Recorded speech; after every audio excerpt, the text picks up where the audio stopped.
Now that your husband is dead, grieve, pack your bags, and never come back, my daughter-in-law said at dinner. My son just smiled and nodded. The house was never really yours anyway. I moved out without a word. The next day, I went to the bank and, I'm glad to have you here.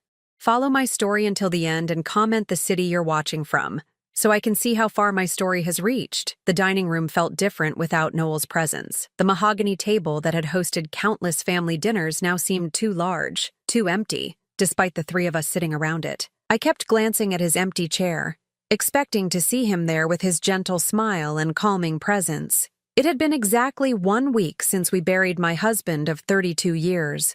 1 week since I'd stood at his graveside, feeling like half of my soul had been ripped away. The grief still sat heavy in my chest, making every breath feel labored. "Pass the potatoes, Myrtle," Romy said, her voice sharp enough to cut glass. My daughter-in-law had never used a warm tone with me, but tonight there was something different, something colder. I reached for the serving bowl, my hands still trembling slightly.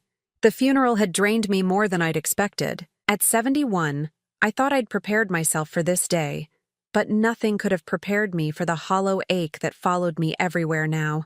Wade, my 43-year-old son, sat between us like a referee who'd already chosen sides. He'd barely looked at me all evening, his attention focused entirely on his wife of 15 years. The son who used to crawl into my lap when he had nightmares now couldn't even meet my eyes. The service was beautiful, wasn't it?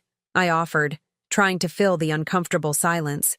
Your father would have loved seeing so many people there. Romy set down her fork with deliberate precision. Yes? Well, that's actually what we need to discuss with you, Myrtle. Something in her tone made my stomach clench. I looked between her and Wade, searching for any sign of the warmth that should exist between family members who'd just shared a loss. Instead, I found cold calculation in Romy's eyes and uncomfortable avoidance in my son's. What do you mean? I asked, though part of me already dreaded the answer. Romy straightened in her chair, assuming the posture she used when delivering ultimatums. I'd seen it before, usually when she was explaining why Wade couldn't visit me as often or why family traditions needed to change to accommodate her preferences. Wade and I have been talking, she began, her voice taking on that false sweetness she used when she wanted something. Now that Noel is gone, this house is going to be too much for you to handle alone. I blinked, confused. Too much? I've been managing this house for over 30 years. I know every creaky floorboard and temperamental faucet. Yee? That's exactly the problem, Romy continued, her mask of pleasantness slipping slightly. You're not getting any younger, and maintaining a house this size is expensive. Wade and I think it would be best if you moved somewhere more suitable. The words hit me like a physical blow. Moved. This is my home. Noel and I built our life here. Wade grew up here. Wade finally spoke, his voice barely above a mumble. Mom, Romy's right. The upkeep alone is going to be overwhelming for you. I'm not helpless, Wade, I said, hearing my voice crack slightly. And this house. Your father and I saved for years to buy this place. Every room holds memories of our life together. Romy's expression hardened. Memories don't pay utility bills or property taxes. Be practical, Myrtle. I stared at her. This woman who'd systematically pushed me out of my son's life for 15 years. The woman who'd convinced Wade that Sunday dinners with his mother were too much pressure, and that holiday visits needed to be balanced between families, which somehow always meant more time with her relatives. What exactly are you suggesting? I asked, though I could feel the answer forming like ice in my stomach. We think you should look into one of those nice senior communities, Romy said, her tone suggesting she was doing me a tremendous favor. Somewhere with activities and people your own age. It would be so much better for you than rattling around in this big empty house. I turned to Wade, desperately hoping to see some sign that he disagreed with this plan. Wade, you really think I should sell the house where you grew up? Where your father and I? It makes sense, Mom, he interrupted, still not meeting my eyes. And honestly, Romy and I could use the space. We've been talking about expanding our family, and this house has so much potential. The meaning behind his words crashed over me like a cold wave. They didn't just want me gone, they wanted my house. The home Noel and I had lovingly restored, room by room, over 3 decades. Now that the Sogro died, live your grief, pack your bags and never come back." Romy's voice suddenly lost all pretense of civility. "The house was never really yours anyway." The Spanish word for father-in-law rolled off her tongue with casual cruelty, as if she was discussing disposing of old furniture instead of throwing out her husband's mother. Wade looked up then, and for a moment I saw something flicker in his eyes, uncertainty, maybe even guilt. But then he smiled and nodded. "She's right, Mom. This house was Dad's, and now it's mine. You were just living here." I felt my world tilt on its axis, just living here, as if 32 years of marriage, of building a life and raising a family, amounted to nothing more than extended house-sitting. "I see," I said quietly, my voice steadier than I felt. Inside, something was breaking apart, not just my heart, but my understanding of who my son was, who my family was. I stood up slowly, my legs unsteady. "I'll need some time to—" "2 weeks," Romy cut me off. "That should be plenty of time to find somewhere suitable and arrange for movers." 2 weeks. Not 2 months. Not even a reasonable timeline to grieve and plan. 2 weeks to dismantle a lifetime. Wade finally looked directly at me, and what I saw there was worse than anger or hatred. It was indifference. Complete, casual indifference to my pain. "It's for the best, Mom," he said, as if he was convincing himself as much as me. "You'll see." I walked upstairs to the bedroom I'd shared with Noel, each step feeling like I was climbing a mountain. The room still smelled like his cologne, and his reading glasses were still on the nightstand where he'd left them the night before his heart attack. I sat on the edge of our bed and stared at my reflection in the dresser mirror. The woman looking back at me seemed older than 71, her silver hair limp and her blue eyes dulled by shock and grief. In 2 weeks, I would have to leave this room where I'd said goodbye to Noel just 7 days ago. I would have to pack up 32 years of marriage into boxes and surrender it all to a son who'd just told me I'd never really belonged here anyway. But as I sat there in the gathering darkness, something else began to stir beneath the grief and shock. A small, hard kernel of determination. Noel had always been the one who handled our finances, but he'd taught me to be thorough, to pay attention to details. Tomorrow I would start making arrangements. I would call the bank and begin the process of figuring out exactly what I was entitled to. Because if Wade and Romy thought they could just erase me from this family without consequence, they might be in for a surprise. The first thing I needed to do was understand exactly what Noel had left behind, and to whom. The morning sun felt different streaming through the kitchen windows as I sat alone at the breakfast table, nursing my second cup of coffee. 10 days had passed since that awful dinner, and the house felt like it was holding its breath, waiting for me to leave. Wade and Romy had already been by twice to assess the space, measuring rooms and discussing renovations as if I were invisible. Yesterday, I'd overheard Romy on the phone with a contractor, scheduling estimates for once the old woman moves out. I'd spent those 10 days in a strange bubble of numbness, mechanically sorting through belongings and trying to ignore the growing knot of anxiety in my stomach. But this morning, I finally felt ready to face the practical matters Noel would have expected me to handle. The drive to First National Bank took 15 minutes through the familiar streets of our neighborhood. I'd been making this same drive for over 20 years, usually with Noel in the passenger seat handling our banking business while I waited in the car. He'd always been protective of our finances, not because he didn't trust me, but because he said it was one less thing for me to worry about. Now I wished I'd paid more attention. Mrs. Patterson, the bank manager, greeted me with the careful sympathy reserved for recent widows. "Mrs. Henderson, I was so sorry to hear about Noel. He was such a gentleman, always asking about my grandchildren." "Thank you, Helen. He spoke fondly of you, too." I settled into the chair across from her desk, my purse clutched tightly in my lap. "I need to understand my financial situation. Noel handled everything, and I'm afraid I'm rather lost." Helen's expression softened with understanding. "Of course! Let me pull up your accounts." She turned to her computer, fingers clicking across the keyboard. After a moment, her eyebrows rose slightly. "Oh my, is something wrong?" My heart jumped. Had Wade and Romy somehow already gained access to our accounts? "Not wrong exactly, it's just, there are quite a few accounts here. More than I was expecting." Helen's voice held a note of surprise. Let me start with the joint checking account you and Noel used for household expenses. She printed out a statement and slid it across the desk.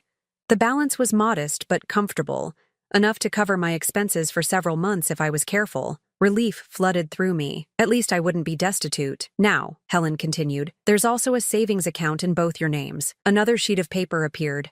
This balance was significantly larger, enough to sustain me for years if necessary. That's wonderful, I said, feeling some of the tension leave my shoulders. Noel was always careful about saving. Yes, he was very methodical, Helen agreed, but she was still frowning at her screen. Mrs. Henderson, I'm seeing several other accounts here that I need to verify. Some appear to be in your name only. When was the last time you reviewed your complete financial portfolio with Noel? My name only? I echoed, confused. That doesn't sound right. Noel managed all our finances. Helen's fingers flew over the keyboard again. According to our records, there are 4 additional accounts, 2 CDs, a money market account, and, this is interesting, a trust account that was established 5 years ago. My head began to spin. I don't understand. Noel never mentioned any of this to me. May I ask, did your husband ever express concerns about your family situation? Sometimes clients establish separate accounts as a form of protection. The question caught me off guard. Protection? From what? I'm not sure what you mean. Helen hesitated, clearly choosing her words carefully. Sometimes when clients have complex family dynamics, perhaps concerns about inheritance disputes or external pressures, they take steps to ensure their spouse's financial security. I thought about Noel's behavior over the past few years. How he'd started asking pointed questions about Romy's spending habits. How he'd grown quiet whenever Wade mentioned their financial struggles. How he'd insisted on handling all our banking personally, never allowing Wade to accompany him even when our son offered. Can you tell me about these other accounts? I asked, my voice barely above a whisper. Helen printed several more pages. The first CD has been rolling over annually for 7 years. The second was opened 3 years ago. The money market account has been receiving automatic transfers from your joint checking account. Small amounts, $50 here and there, but over time. She handed me the statements. The numbers swam in front of my eyes. These weren't modest emergency funds. These were substantial amounts of money, enough to buy a house, enough to live comfortably for decades. How is this possible? I asked. I never signed anything. I never. Actually, you did, Helen said gently, pulling out a file folder. Your signatures are on all the paperwork. It appears Noel brought you in to sign documents, probably telling you they were routine banking updates or insurance forms. I stared at the papers she showed me. There was my signature, dated and witnessed, on forms I didn't remember signing. But looking at the dates, I could place some of them. The day we'd come in to update our address after the house numbers changed. The time we'd switched to a new type of checking account. He never told me what I was really signing. I whispered. It's not uncommon, Helen said carefully. Some spouses prefer to handle the details to avoid causing stress or confusion, and legally, everything is above board. These accounts are legitimately yours. I tried to process what this meant. While Wade and Romy were measuring my kitchen and planning their renovations, while they were treating me like a burden to be disposed of, I had resources they knew nothing about. There's one more thing, Helen said, her voice even more cautious now. The trust account I mentioned? It's been receiving transfers from a business account for the past 5 years, the Henderson Construction Trust. I believe that was your husband's company? Yes, but Noel sold the business when he retired. Wade said the money from the sale was barely enough to pay off debts. Helen consulted her screen again. According to our records, the business account is still active. There have been regular deposits and then transfers to your trust account. Mrs. Henderson, I think you need to speak with the business accountant. There may be more to your financial picture than you realize. I left the bank in a daze, my purse heavy with account statements and printouts. Instead of driving straight home, I pulled into the parking lot of a small cafe and sat in my car, reading through everything Helen had given me. The numbers didn't lie. Somehow, without my knowledge, Noel had been systematically protecting me. Every account, every investment, every trust fund was structured to ensure I would be financially independent. As I studied the trust account statements, a pattern emerged. The deposits corresponded with Wade's visits over the past 5 years.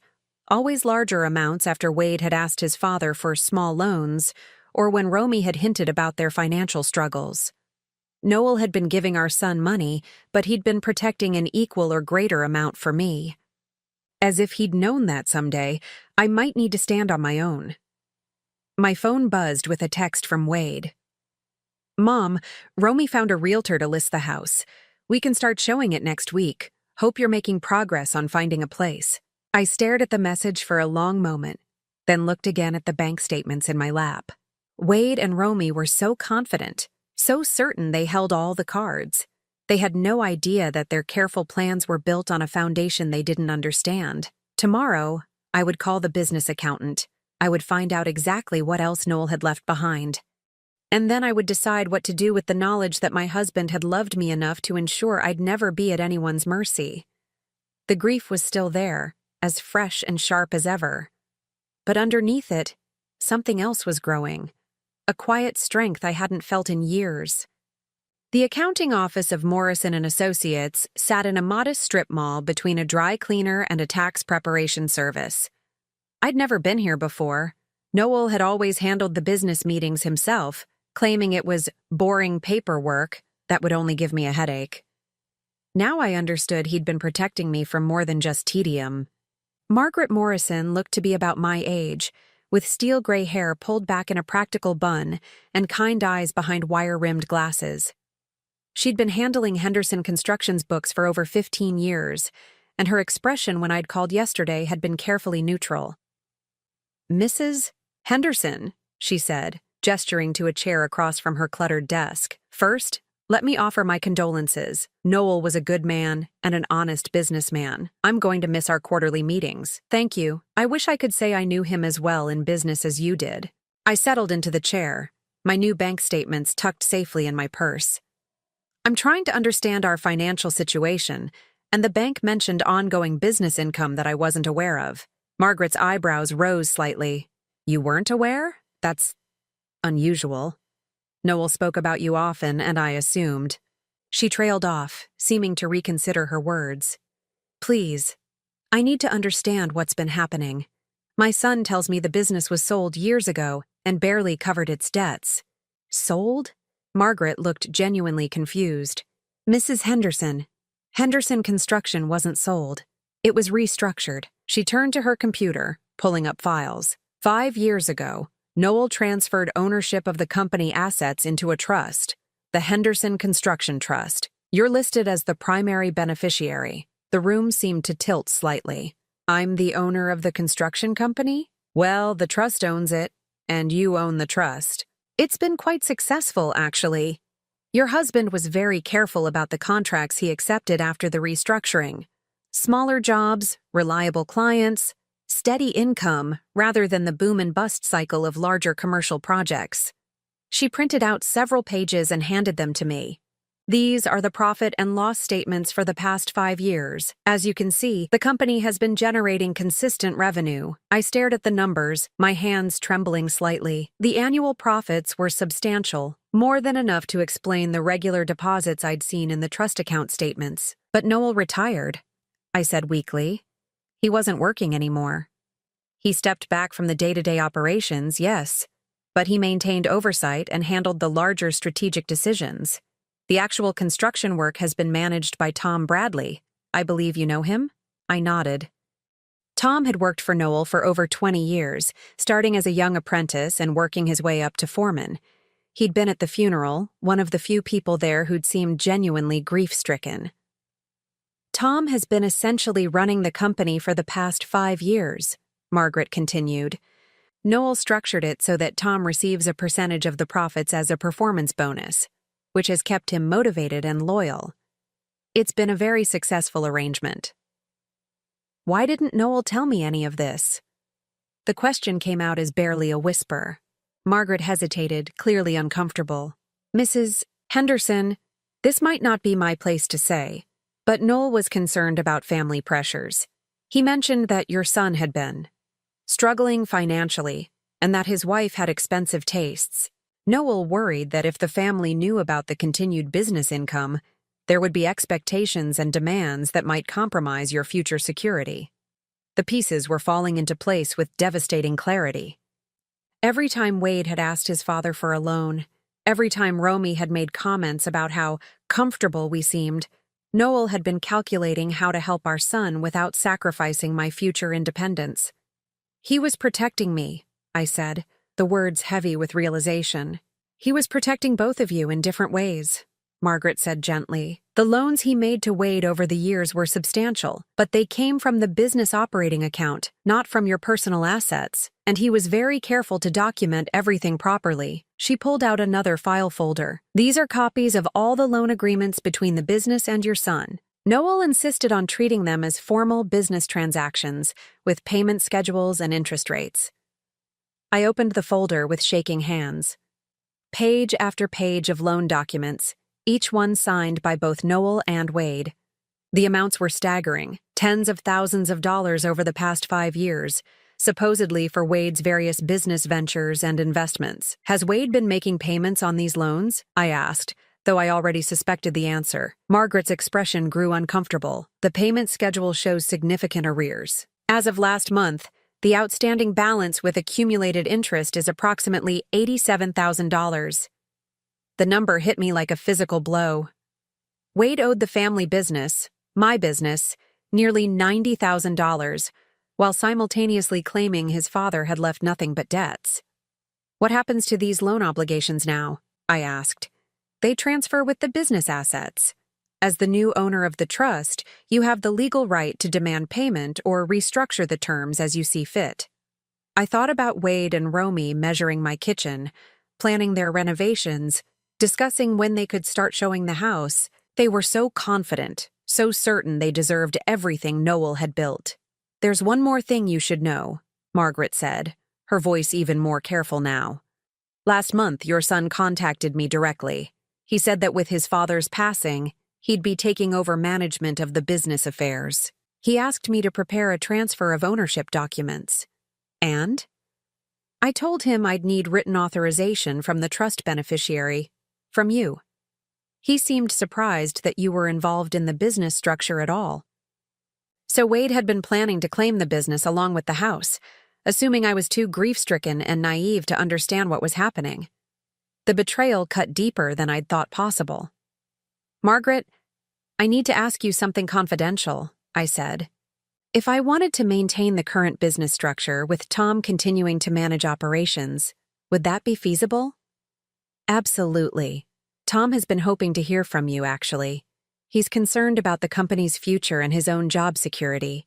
If you're willing to maintain the status quo, I think you'd find him very reliable and grateful for the opportunity to continue. I gathered up all the papers, my mind reeling with the implications of what I'd learned. The business was mine. The substantial debt Wade had accumulated was real and legally enforceable, and neither he nor Romy had any idea that their plans were built on a foundation of lies and assumptions. I'd like to schedule a meeting with Tom as soon as possible, I said. And I want to understand all of my options regarding the outstanding loans. Of course. Shall I call Tom this afternoon? Yes, please. And Margaret. I'd appreciate it if this conversation remained confidential for now.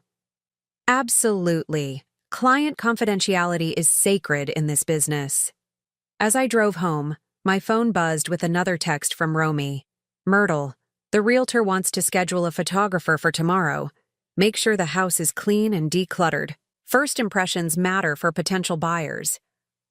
I stared at the message for a long moment before tucking my phone away without responding. Let them plan their photography session. Let them imagine their future in my house, spending money they thought they'd inherited. They had no idea that the foundation they were building their dreams on was about to crumble beneath them. That evening, I sat in Noel's study for the first time since his death, surrounded by his carefully organized files. Now I understood why he'd been so meticulous about record-keeping, why he'd insisted on proper documentation for every transaction. He'd been building a fortress around me, brick by brick, transaction by transaction. And tomorrow, I would start learning how strong those walls really were. Tom Bradley's weathered hands wrapped around his coffee mug as we sat in my kitchen the next morning. At 55, he still had the broad shoulders and calloused palms of a man who'd spent his life building things, but his eyes held a wariness I'd never seen before. "Mrs. Henderson, I gotta be honest with you," he said, his voice rough with emotion. "I've been worried sick since Mr. Noel passed. Wade came by the job site last week, talking about evaluating assets and streamlining operations. It didn't sound good for folks like me." I poured myself another cup of coffee, using the familiar routine to steady my nerves. "Tom, what exactly did my son tell you?" "He said the family was going through some financial difficulties, that tough decisions would need to be made about the business. He wanted me to give him a complete list of all our current contracts, equipment, and cash flow projections." Tom's jaw tightened. He also asked about the keys to the equipment yard and the office. "And what did you tell him?" "That I'd need to talk to whoever was actually in charge now. Mr. Noel always told me that if anything happened to him, I should wait for proper instruction from the legal owner." Tom met my eyes. He never said it would be Wade. Relief flooded through me. Noel had prepared for this scenario, ensuring that Tom would be a guardian of the business, rather than simply handing it over to anyone who claimed authority. "Tom, I need to share something with you, but I need your word that this conversation stays between us for now." His expression grew serious. "You have it, ma'am." I spread out the documents Margaret had given me the day before. "I own Henderson Construction. Not Wade. Not the estate. Me. Noel transferred everything into a trust 5 years ago, and I'm the beneficiary." Tom's eyes widened as he studied the papers. "Well, I'll be damned. Pardon my language, ma'am, but Mr. Noel was always thinking 3 steps ahead." "He was indeed, and according to these records, the business has been quite profitable under your management." A flush of pride crossed Tom's features. "We've built a good reputation, Mrs. Henderson. Steady clients, quality work, fair prices. Mr. Noel taught me that repeat customers are worth more than any single big score. I want you to continue exactly as you have been," I said, "but I need to understand something. Wade has been less than honest about the family's financial situation. Can you tell me about any interactions you've had with him regarding business matters?" Tom's expression darkened. "There have been several over the years. He'd come around when Mr. Noel wasn't there, asking about cash flow, wanting to know about upcoming payments from clients. A couple times he suggested that maybe the business could help him out with some temporary funding for investment opportunities." "And what did you tell him?" "That he'd need to talk to his father. I'm not stupid, Mrs. Henderson. I could see what was happening." Tom's voice grew harder. "Last year, he actually showed up at the bank the same day we deposited a big payment from the Morrison office building project. Just coincidence," he said. "But he was mighty interested in talking to the teller about the deposit." My stomach clenched. Wade had been monitoring the business income, probably trying to time his requests for loans to coincide with maximum available cash. "Tom, I want to ask you something, and I need complete honesty. Do you think Wade understands how much money has been flowing through this business?" Tom was quiet for a long moment, considering.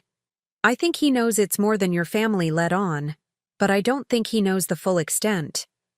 Mr. Noel was very careful about keeping business and personal finances separate, at least on paper." "What do you mean?" "Well, your husband was smart about it. When Wade would ask for help, Mr. Noel would tell him the business was struggling, that margins were tight. But then he'd find a way to help anyway, usually as a loan from the business account rather than from his personal funds." Tom pulled out his own small notebook, worn from years of use. "I keep track of everything, Mrs. Henderson. It's a habit Mr. Noel taught me. According to my records, Wade has received payments totaling about $93,000 over the past 5 years. The number was even higher than what Margaret had shown me. Payments? Not loans?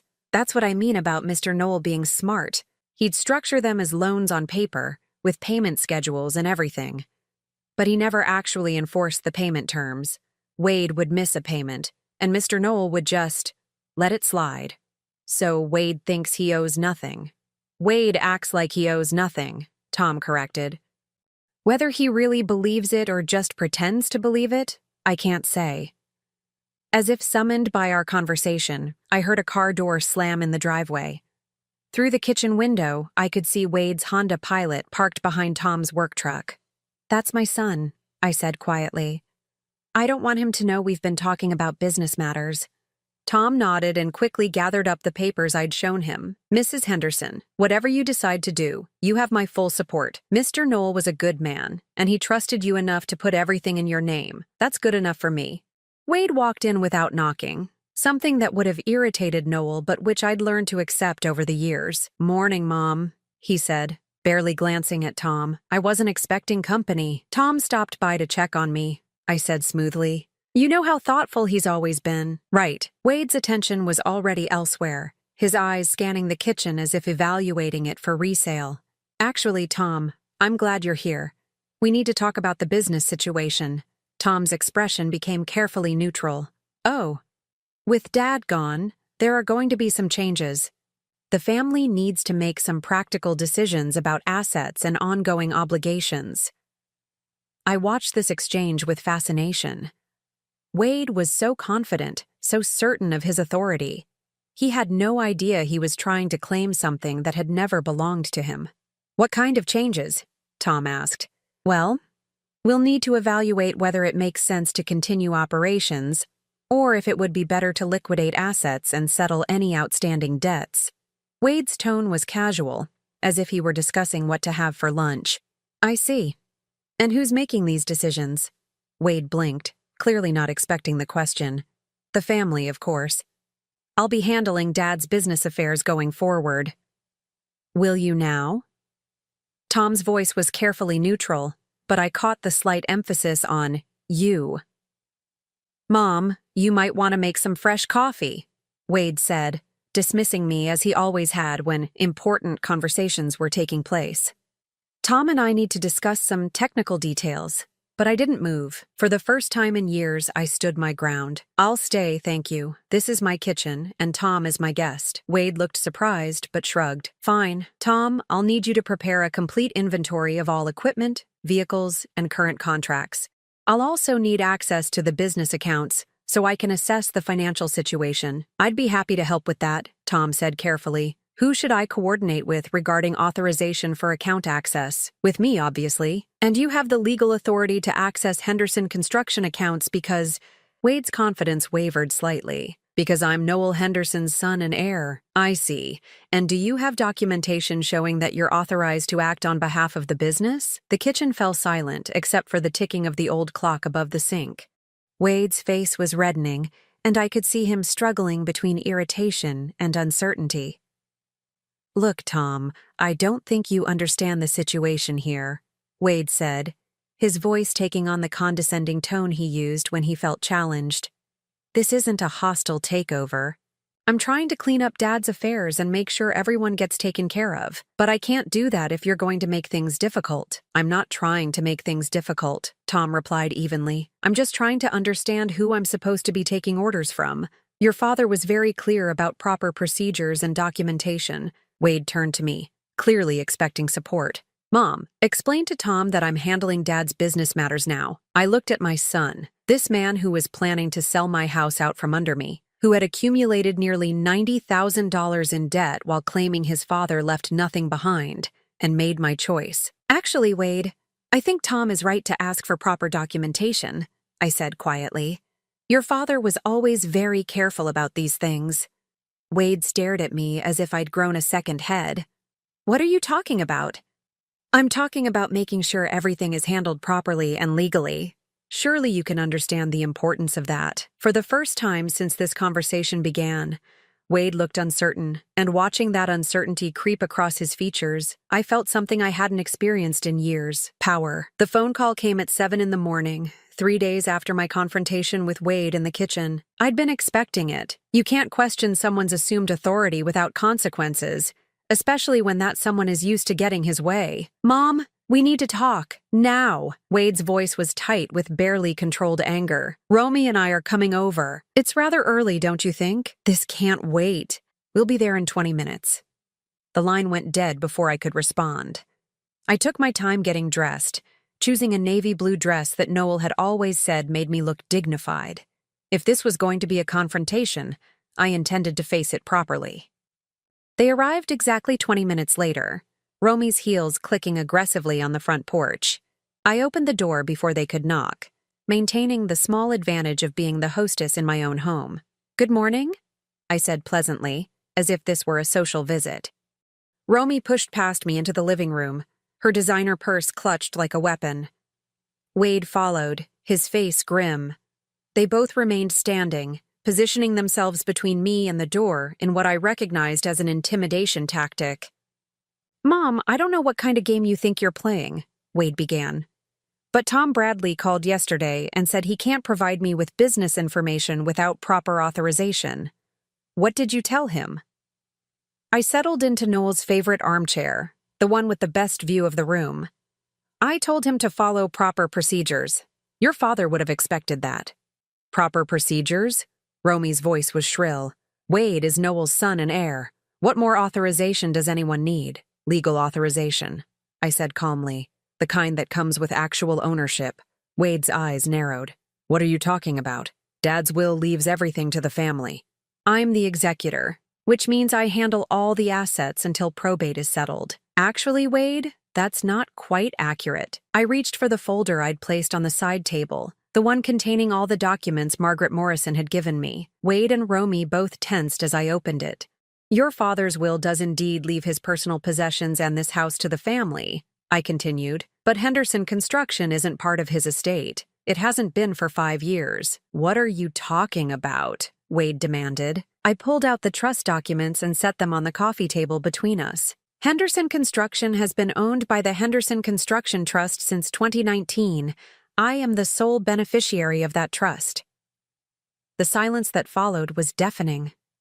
Romy reached for the documents first, her manicured fingers shaking as she scanned the legal language. Wade read over her shoulder, his face growing pale. "This is impossible," Romy whispered. "You don't know anything about business. You never even balanced a checkbook." "You're right, I didn't. Your father handled all of that. But apparently, he understood things about our family situation that I was too naive to see." Wade sank onto the sofa as if his legs had given out. "But the business was struggling. Dad always said margins were tight, that there was barely enough to keep operations running. The business has been quite profitable, actually. Here are the financial statements for the past 5 years. I handed him another set of papers. Watching Wade's face as he processed the numbers was like watching someone realize they'd been playing chess while everyone else was playing checkers. "These profits," Wade's voice was barely audible. "Where did this money go?" "Some of it went to you, Wade. Quite a lot of it, actually." I pulled out the loan documentation. $87,000 over 5 years, to be precise. Romy grabbed the loan papers, her eyes scanning frantically. "These say loans. Wade, you told me those were gifts. You said your father was helping us get established." "They were gifts," Wade said, but his voice lacked conviction. "Dad never asked for payments. He never even mentioned payment schedules." "Actually, he did," I said quietly. "Margaret Morrison has copies of every conversation, every missed payment, every time your father chose to extend the terms rather than demand what you owed." I watched as the reality of their situation began to sink in. Wade had built his financial life on the assumption that his father's generosity would continue indefinitely. He'd probably borrowed against those expectations, made commitments based on money he thought was his. "But this doesn't change anything," Romy said suddenly, her voice taking on a desperate edge. "The house still goes to Wade. That's worth more than some little construction business." "Is it?" I asked mildly. Romy's eyes flashed with something between anger and panic. "Don't play games, Myrtle. This house is worth at least $400,000. "You're right. It's a lovely property. Of course, there is the matter of the mortgage." Wade looked up sharply. "What mortgage? Dad said the house was paid off." "It was. But 18 months ago your father took out a home equity loan. Quite a substantial one, actually." I pulled out the final set of documents, the ones I'd discovered in Noel's study just yesterday, filed carefully in a folder marked Emergency Funds. "A home equity loan for $350,000, I continued. "The proceeds were transferred into the Henderson Construction Trust account, which means they became part of my inheritance." Romy's face went white. "That's not possible. We would have known. We would have had to sign." "Your father was the sole owner of the house at the time," I interrupted. I was listed as a spouse with rights of survivorship, but not as a co-owner. He didn't need anyone else's signature. Wade stared at the loan documents like they were written in a foreign language. But why would he do this? Why would he mortgage the house just to put money in a business account? For the first time since this conversation began, I allowed my carefully controlled emotions to show. Because he was protecting me, Wade. He was making sure that no matter what happened, I would have financial security. Protecting you from what? Wade's voice was hoarse. From this, I said, gesturing to the scene in front of me. From being thrown out of my own home by family members who saw me as a burden instead of a person. From being left with nothing while everyone else claimed what they thought they deserved. Romy's composure finally cracked completely. You manipulated him. You convinced a dying man to change everything. Your father wasn't dying when he set up these trusts, Romy. He was planning. And the fact that he felt the need to plan for this scenario should tell you something about how he viewed our family dynamics. Wade's hands were shaking as he set down the papers. Mom, surely we can work something out. You don't really want to run a construction business. And the house. This house is our family home. It should stay in the family. It is staying in the family, Wade. It's staying with me. But the mortgage payments, Romy said desperately. How will you afford the mortgage payments? The same way your father intended, with income from Henderson Construction. Tom Bradley assures me the business is quite stable, and Margaret Morrison says the cash flow will easily cover the loan payments with plenty left over for my living expenses. I stood up, smoothing my dress. Now, I believe you mentioned something about moving out? I think that's still an excellent idea. Not for me, of course, but I'm sure you'll find somewhere lovely to start fresh. Wade looked at me as if seeing me for the first time. Mom, you can't be serious. After everything Dad did for you, everything our family means, your father did do everything for me, I interrupted. He loved me enough to make sure I'd never be at anyone's mercy, including my own son's. And now I understand just how much I needed that protection. Romy was already at the door, her face twisted with rage and disbelief. This isn't over, Myrtle. We'll fight this. We'll contest everything. You're welcome to try, I said calmly, but you should know that everything your father did was completely legal and properly documented. Margaret Morrison is very thorough, and she's already provided copies of all relevant documents to my attorney. Wade paused at the door, his expression a mixture of confusion and hurt. I don't understand, Mom. Why are you doing this to us? I'm not doing anything to you, Wade.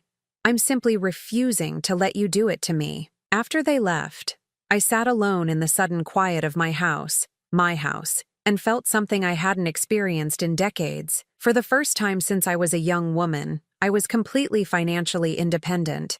I owed nothing to anyone, and no one could take away what I had. Noel had given me more than money. He'd given me freedom. 6 months later, I stood on the deck of my new oceanfront cottage, watching the morning sun paint golden streaks across the Pacific. The sound of waves against the rocks below had become my daily symphony, replacing the familiar creaks and settling sounds of the old house. The cottage in Mendocino was smaller than the family home, but it was entirely mine.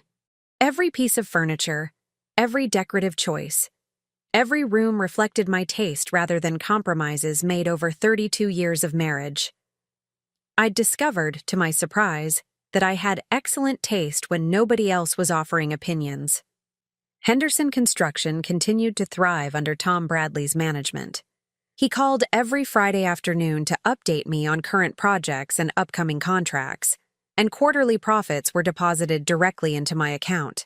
I'd kept my promise to maintain the business exactly as Noel had structured it, and everyone involved seemed happier for the stability. The cottage had been an unexpected discovery.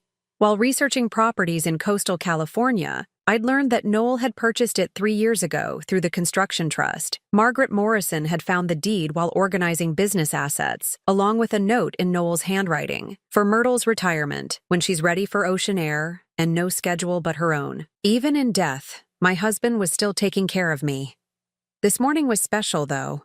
My lawyer was coming by to finalize the last piece of business from my old life. Wade and Romy had indeed tried to contest the trust arrangements, hiring an expensive attorney who specialized in elder law and financial exploitation cases. It hadn't gone well for them. The investigation had revealed that not only were all of Noel's financial arrangements completely legal and properly executed, but Wade's debt to the business was actually larger than anyone had initially calculated. Interest and penalties brought the total to just over $96,000. The doorbell rang at exactly 10 o'clock.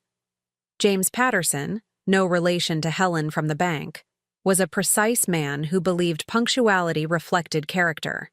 He'd been representing me since this whole mess began, and his calm competence had been invaluable during the more stressful moments.